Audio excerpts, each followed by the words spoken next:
Hello YouTube, this is Sam Gerrans from Qur'anites.com. Today is Friday the 4th of October 2019. I'm out in a park that I quite often come to go and get a walk, and I'm trying to take a bit of shelter so that I can get out of the wind, maybe just to jot down a few thoughts. I've taken some time off from my arduous regime of editing and so on, which is just requires hours put in and is what it is. But I thought I'd try and get a video in as well.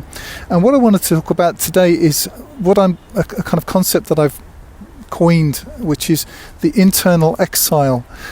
What I mean by that is that I think for people who perhaps follow this channel or don't follow this channel, or people who consider themselves Qur'an alone, or perhaps they don't, whatever. But I suppose people that I would say who reflect on where they are and what's happening in the world at this time, it's really easy to start to feel completely mad,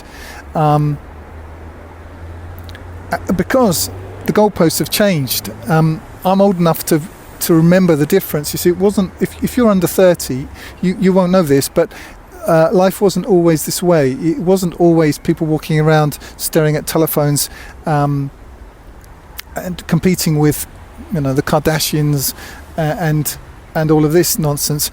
All of this trans nonsense that's being promoted through schools. That wasn't always the case. The food wasn't always weaponized. It was at one point actually possible to have a real conversation and share some jokes with somebody without having to watch what you're saying and who might be listening.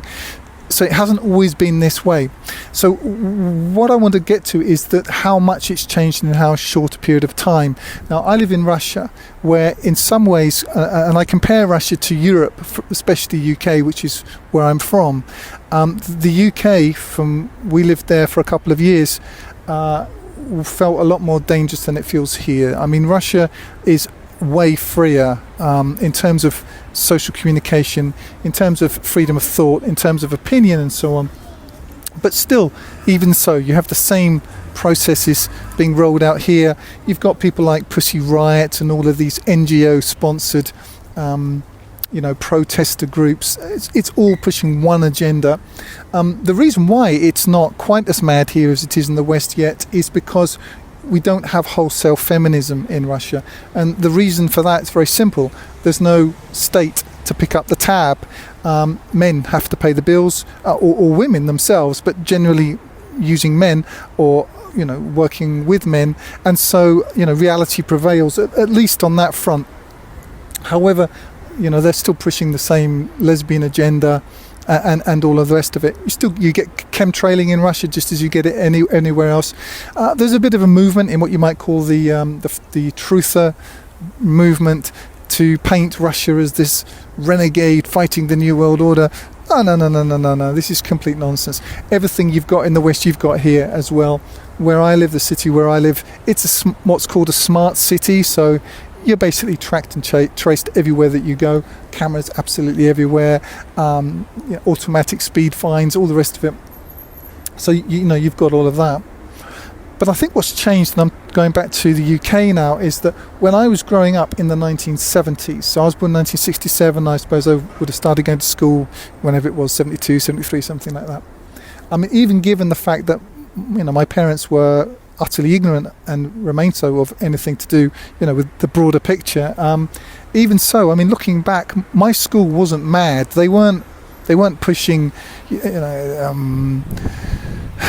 trans agendas down our throat. I mean, looking back, to be fair, they did push a couple of things to do with Save the Children Fund, which I think had a bit of a sort of globalist consciousness thing behind it. And looking back, I remember my teacher, I could sense that he wasn't entirely behind this, but that he had to do it. But generally speaking, it was fine. Boys were boys, girls were girls.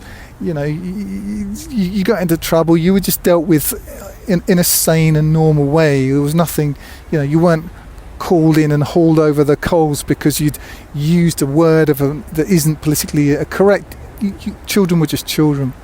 That's all gone now, and not only is that all gone, the feeling, I think, and I don't think I'm alone in this, and that's really why I'm making this, is that for people who are quite sensitive to what's going on, is the feeling of being, as it were, an exile within your own country. And not only are you an exile, but the pressures, the psychological and other pressures upon you are huge. And the reason is because there's no support structure anymore. The village is gone. The school, which used to be reliable, is now, well, I don't know how other people feel about it, but the thought of sending our daughter to a school in the UK, I'm not saying all teachers are bad and terrible, I don't believe that for a moment, but I do know that the system is rotten to the core, and that the school system now is it's basically indoctrinating children into sexual deviancy and grooming them. That's what it's really there for. So if you're not happy with that, then you're not going to like sending your children to school. And so the feeling really is that you now no longer have anyone you can rely upon. There's no real support structure. I mean, the support used to come from the family. The family's been atomized. The replacement for the family was the state, and now the state has gone AWOL.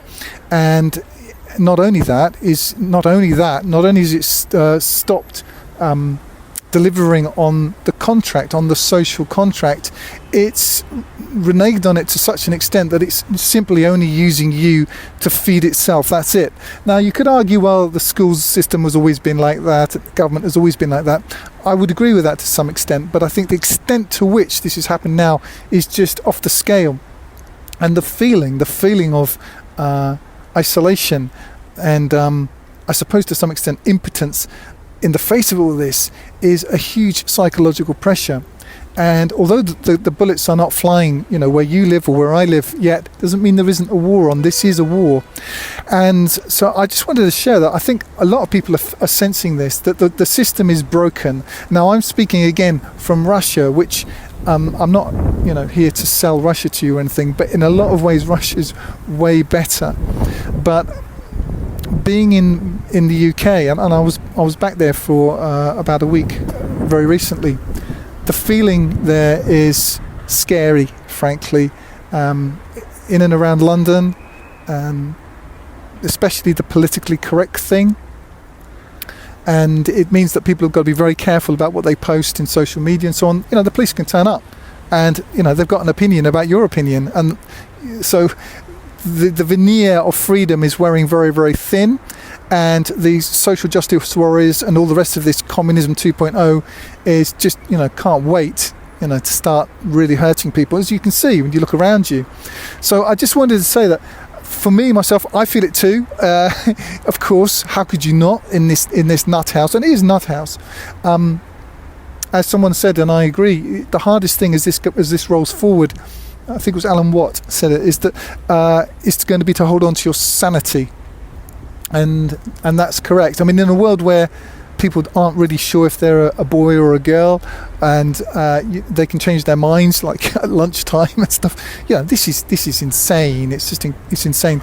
But working within it and existing within it, where now you can't trust the food, you can't trust the education, you can't trust the government, you can't trust your neighbours, because now everybody's basically so medicated from the food and the injections and everything that you're not really dealing with fully compos mentis people anymore. You can see that they're brainwashed.